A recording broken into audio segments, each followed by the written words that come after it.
Hello everyone and welcome back to my channel. I hope everyone is safe and healthy wherever they are.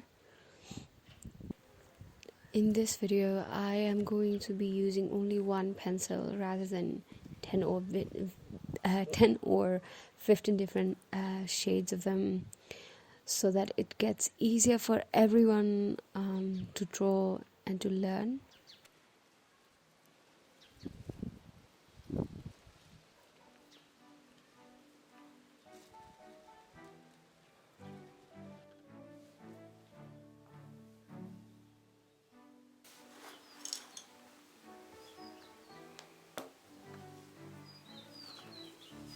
So first you'll need a sketchbook and any kind of white sheet of paper that is a bit thicker.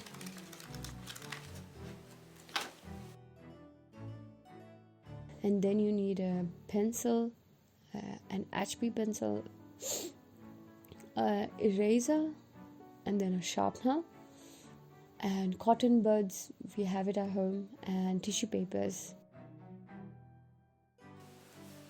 And of course a picture for your own reference.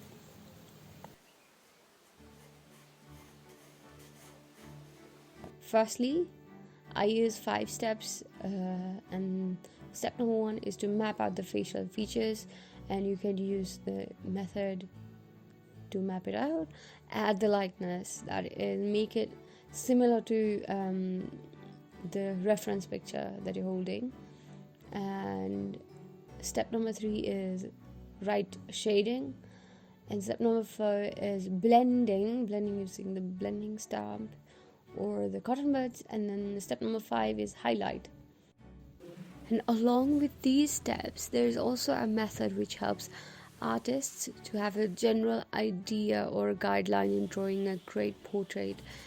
That is a Reilly method. So this method shows how each facial features are relative to each other, and it helps make a strong foundation to our drawing. So first we make a big circle, and then after that we add the jaw tools to it, and that makes everything a bit simpler. And inside the circle we add another rectangle like the one I'm drawing here.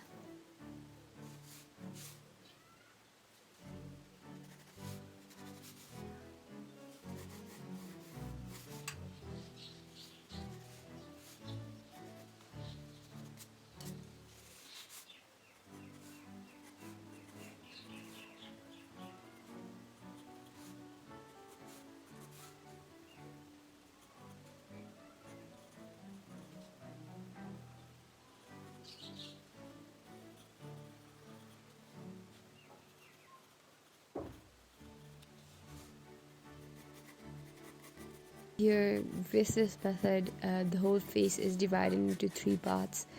So from the headline to the eyebrows is 1/3, from the eyebrows to the nose is 1/3, and from nose to the chin is 1/3.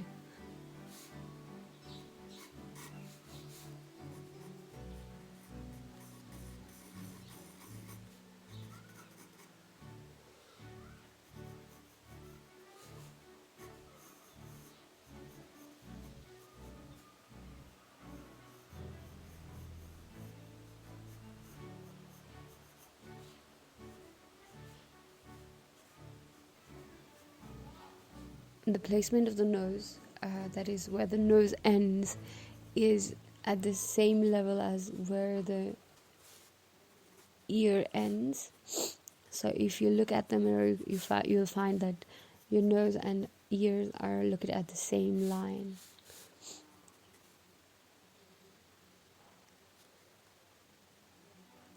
And although this is very technical, it only serves like a guideline.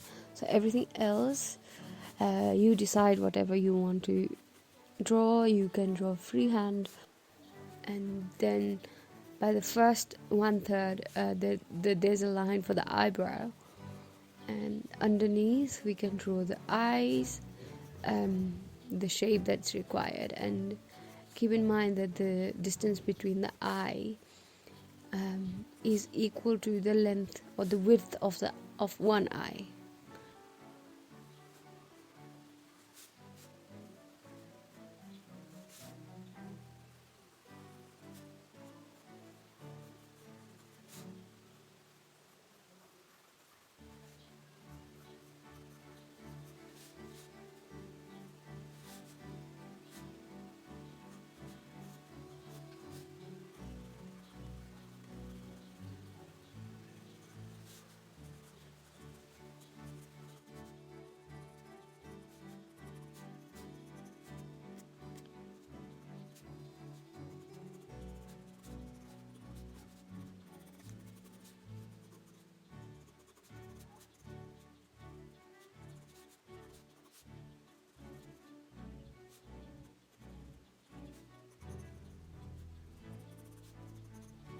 Some extra tips would be holding the pencil at different length, because it really creates different shades. So if you hold the pencil towards the end, then it will create a very light shade, rather than holding the pencil near the tip. It really makes it very dark, and if you press the pencil, then that intensifies the shading, as well as it makes it harder to erase. And holding the pencil lightly creates a lighter shade and can be really erased easily. So most of the time I use my pencil at the end, like at the end part, so that I can control each and every stroke, and I can even erase and it won't leave any hard marks. So also the next tip would be to look at your face in the mirror and feel every part of it. So I know it sounds a bit funny and idiotic, but really feel every part and see how each parts are placed in relation to each other, so that you can really use it in drawing. So there are different types of shading techniques. What I mostly use is, the first one is stippling. It's marking dots on the paper, and it's really used for fur or even hairs. And cross hatching is a method I also commonly use for shading the darker parts of the face. And the linear is giving the stroke in the same fashion or the same manner and on the same direction, but it can also have different layers of marks. And the other one that is most commonly used is gradiated, that is applying the same pressure on the pencil so that it gives a uniform shade, and it's mostly used on skin and even clouds. And I'll use this technique throughout this drawing. And there are two different types of smudging and blending. So the first one is using cotton buds, and it really gives you this smooth consistency, and I really like that, like a smooth glossy one. And using paper towel is it's also very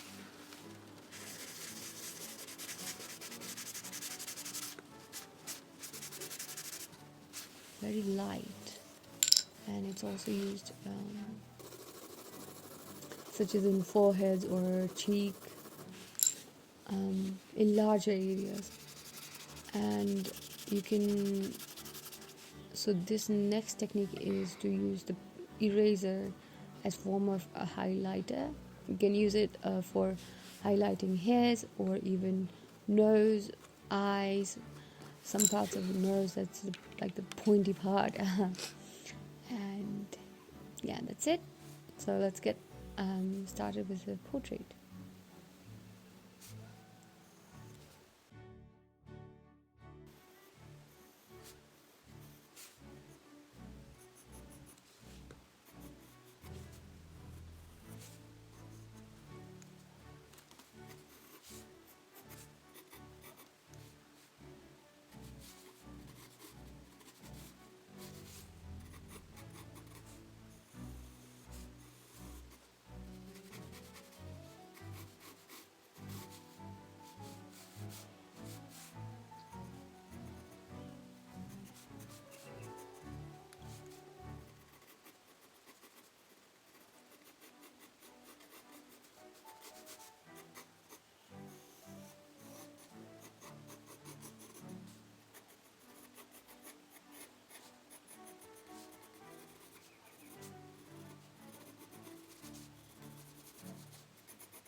So as we all are stuck inside a house, and it can be very difficult to cope with all of that is happening around us. I hope that we treat this moment to reflect on our habits, the patterns of our life, and really change what is needed in the future and acknowledge it.